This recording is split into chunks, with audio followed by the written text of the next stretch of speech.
were you when I was burned and I was broken? When I pondered all this dangerous and irresistible pastime. I don't know. Into the shining sun. Little snippets from one of my favorite Pink Floyd songs. Lost in thought, lost in time.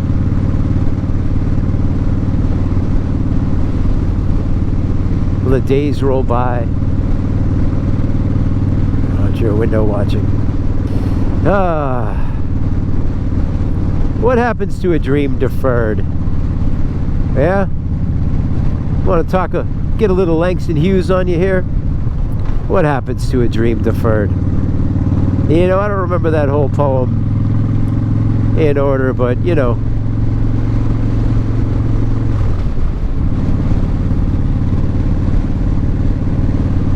What happens to a dream deferred?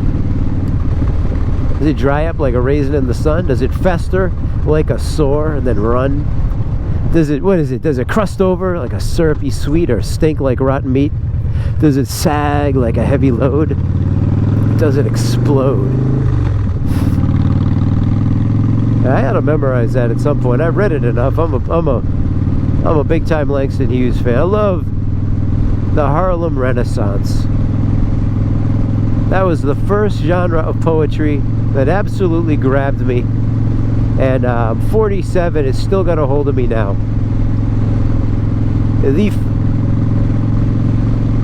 I don't know, man. Everybody knows the beat poets. Everyone knows Kerouac. You know Allen Ginsberg. Howl if you know Allen Ginsberg.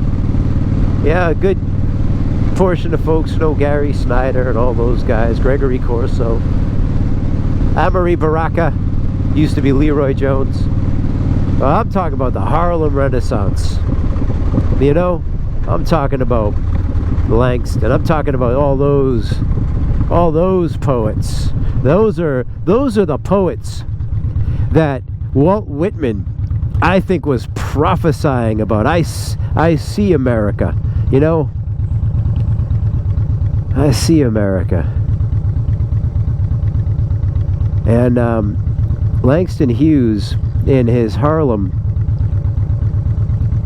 poem, you know, one excerpt of that, I believe it's out of Harlem, is that part about what happens to a dream deferred. You know, when something's deferred, you put it off.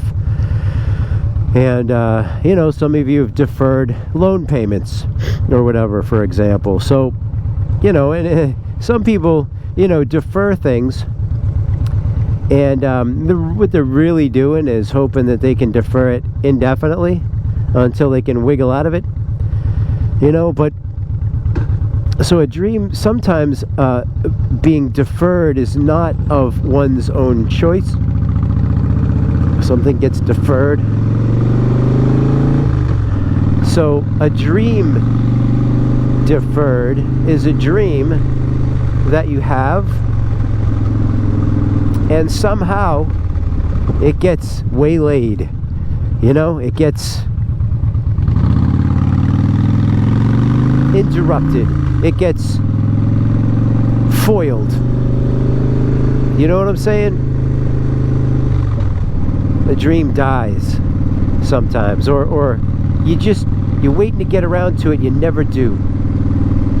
You never do. Tomorrow never comes. No, let's not go there. We're talking Harlem Renaissance. No, let's not ruin it with what happens to a dream deferred. Do you have a dream that's been deferred? So,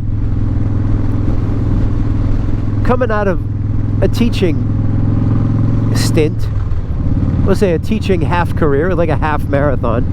I did a teaching half career. Well, the job changed so much I had to get out. But teaching wasn't my dream, you see.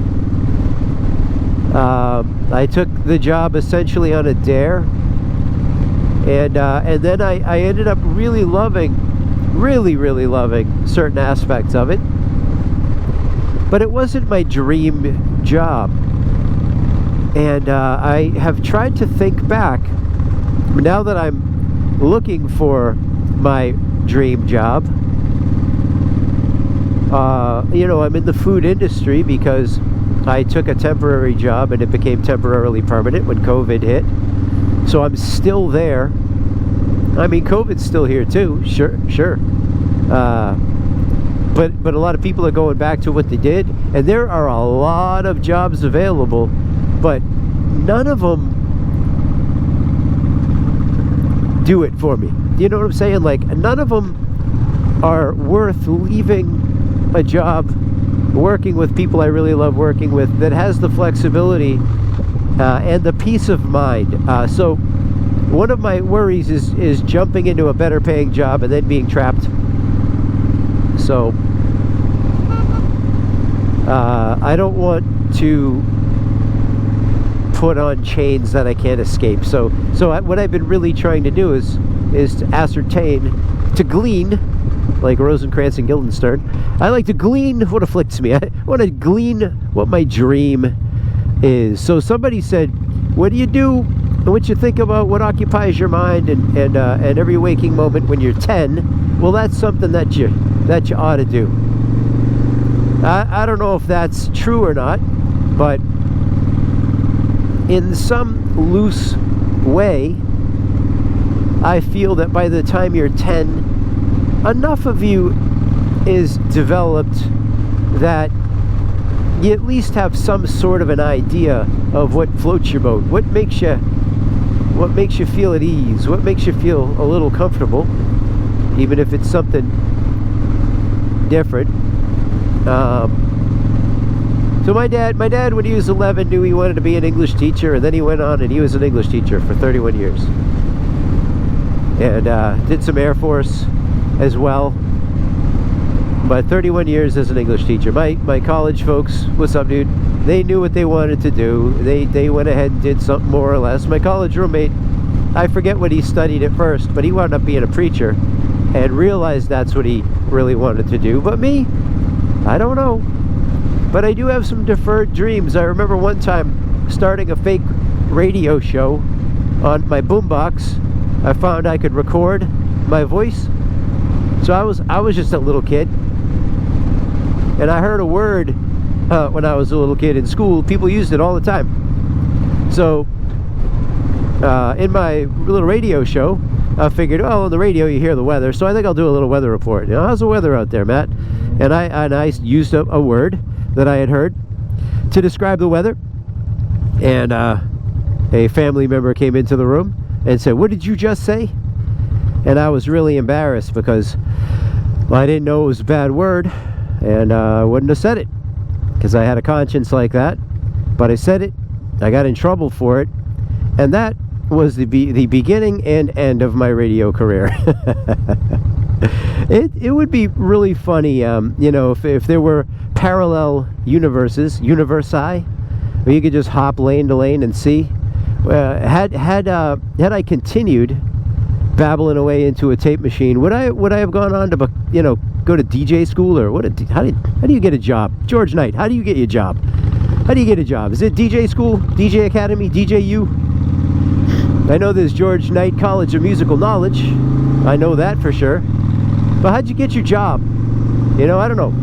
Anyway, would I have gone on to become a radio host? I don't know. Wasn't meant to be. I said a naughty word. Game over. There was a short time when I thought maybe I wanted to be a preacher, and life hit me square between the eyes. So actually, it wasn't life. It was Old Testament 101.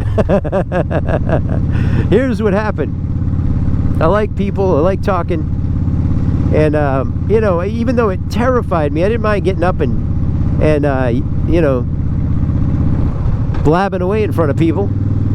And so I got my local minister's license when I was a teenager, and I preached a couple of sermons. They were horrendous and embarrassing, and all of the things you hope they would be, and hope that I would find a copy and let you hear it. But don't hold your breath.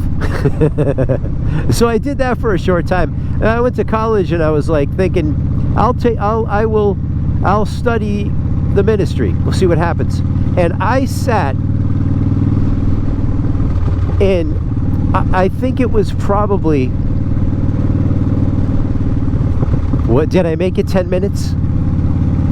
I sat in my first religion class. It was like Old Testament, blah, blah, blah. And I looked around the room and I didn't recognize anybody.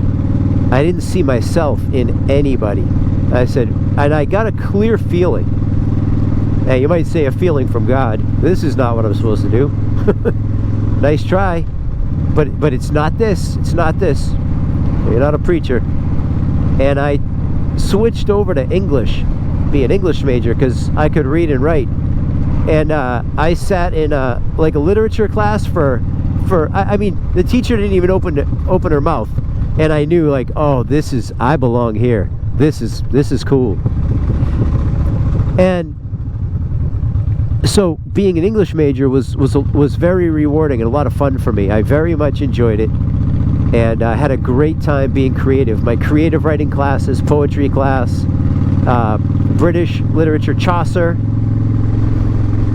These were all very exciting. I liked media adaptations of literature.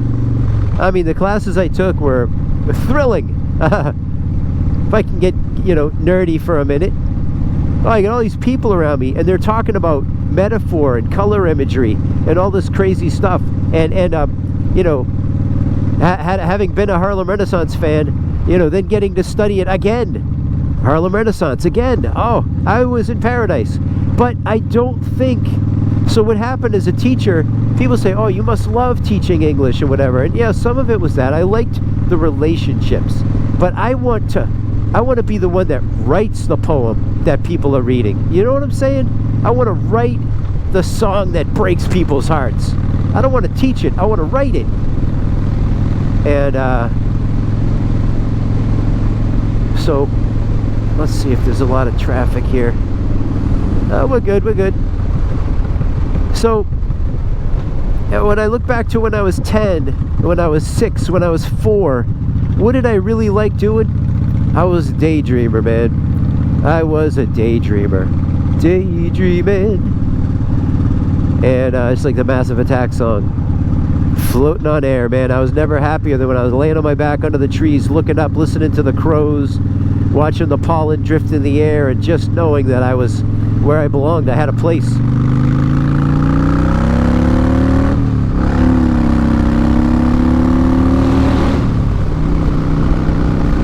And but you can't be a daydreamer.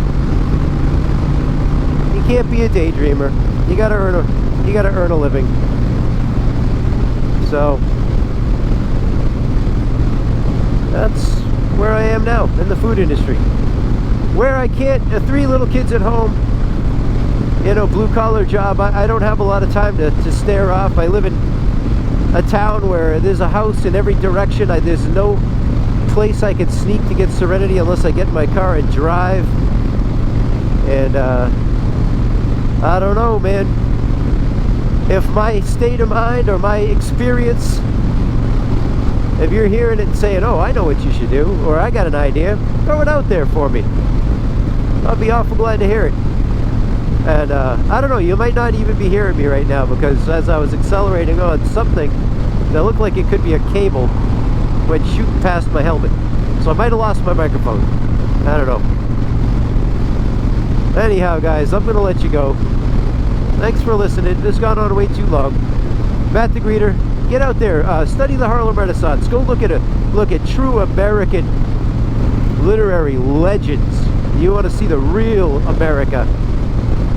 Check out the Harlem Renaissance, and you gotta dose that with some beat poetry as well. Because those are the dudes who were writing, like, out of my life. Yeah, Kerouac. I would put Bukowski in there too. The dude was writing. That dude was a friend of mine. You know what I'm saying? I never met him, but I know if we bumped into each other, we know each other. You know what I'm saying? All right, guys. Matt the Greeter. I'm gonna let you go. Hopefully my microphone isn't 3 miles back. I'll talk to you real soon, guys. All right. Care about you. Bye.